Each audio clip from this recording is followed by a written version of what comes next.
বেগুন পোড়ার ভর্তা তো অনেকভাবে খেয়েছো, একবার এইভাবে বেগুনের রেসিপিটা করে দেখো। এই ভর্তাটা একবার খেলে বারবার খেতে ইচ্ছা করবে, আর এই ভর্তা দিয়ে এক থালা ভাত কিন্তু নিমেষেই খেয়ে নিতে পারবে।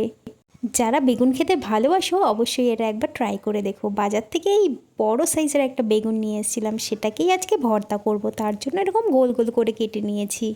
আর আমার বর যেহেতু বেগুন ভর্তা খায় না, তাই আমি অল্প করেই করছি আমার মতো। এখানে দেখো 2 পিস বেগুন আমি নিয়ে নিয়েছি, আর এটাকে ভালো করে ধুয়ে নুন হলুদ মাখিয়ে নিচ্ছি। আর নিয়েছি একটা টমেটো, পাকা টমেটো।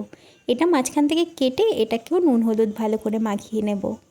আর কি কি লাগছে সেটা তোমাদের একটু পরেই দেখাচ্ছি। দেখো ভালো করে নুন হলুদটা মাখিয়ে নিয়েছি, এরপর একটা তাওয়া গরম করে নিয়েছি। বেগুনটা যা বড়, কড়াইয়ে ভালো করে ভাজা যাবে না, তাই তাওয়াতে ভাজছি। তাওয়াতে অল্প একটু সর্ষের তেল দিয়েছি, দিয়ে বেগুন দুটো দিয়ে দিয়েছি, আর টমেটো দুটোও দিয়ে দিচ্ছি। এটাকেও কিন্তু হালকা ভাজা ভাজা করতে হবে।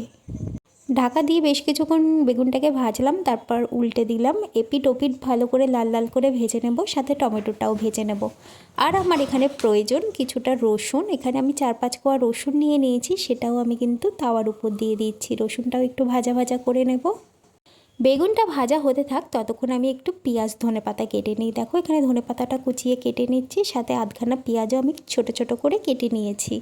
আমি আমার এই পেজে সুন্দর সুন্দর রান্নার রেসিপি শেয়ার করে থাকি, সাথে ডেইলি লাইফের কিছু মোমেন্টও শেয়ার করে থাকি। তোমাদের যদি আমার ওই ভিডিওগুলো দেখতে ভালো লাগে, তাহলে কিন্তু প্লিজ একটা লাইক কমেন্ট করে দিও, আর আমার পেজটাকে ফলো করে দিও। তোমাদের একটা লাইক কমেন্ট আমাকে ভীষণভাবে মোটিভেট করে নেক্সট ভিডিওগুলো বানানোর জন্য। বেগুনটা ভাজা হচ্ছে, আমি দুটো শুকনো লঙ্কাও দিয়ে দিয়েছি তাওয়ায়, এটাকেও আমি হালকা লাল লাল করে ভেজে নেব।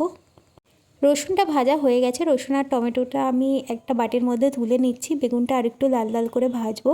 এখানে দেখো শুকনো লঙ্কার মধ্যে আমি একটু নুন দিয়ে ভালো করে মেখে নিচ্ছি শুকনো লঙ্কাটাকে। তার মধ্যে আমি রসুনটাকেও ভালো করে মেখে নিয়েছি।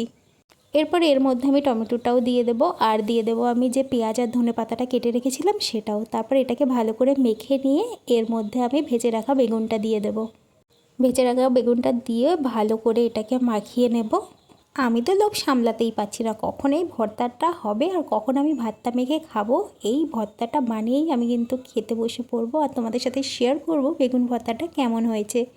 আর ভর্তা যেহেতু একটু সর্ষের তেল তো দিতেই হয়, তাই একটু সর্ষের তেলও দিয়ে দিলাম। তারপরে আবারও একটু ভালো করে মেখে রেডি হয়ে গেল আমাদের ইয়াম্মি বেগুন ভর্তা। অবশ্যই একবার বাড়িতে বানিয়ে ট্রাই করে দেখো।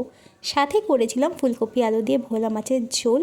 স্নান করে একেবারে থালা বেড়ে নিয়ে চলে এসেছি। দেখো বেগুনটা দিয়েই কিন্তু আমি 80% ভাত আজকে খেয়ে নিয়েছিলাম, আর এটা খেতে জাস্ট অসাধারণ হয়েছিল। ভিডিওটা ভালো লাগলে please like comment share. Tata, দেখা হচ্ছে নেক্সট ভিডিওতে।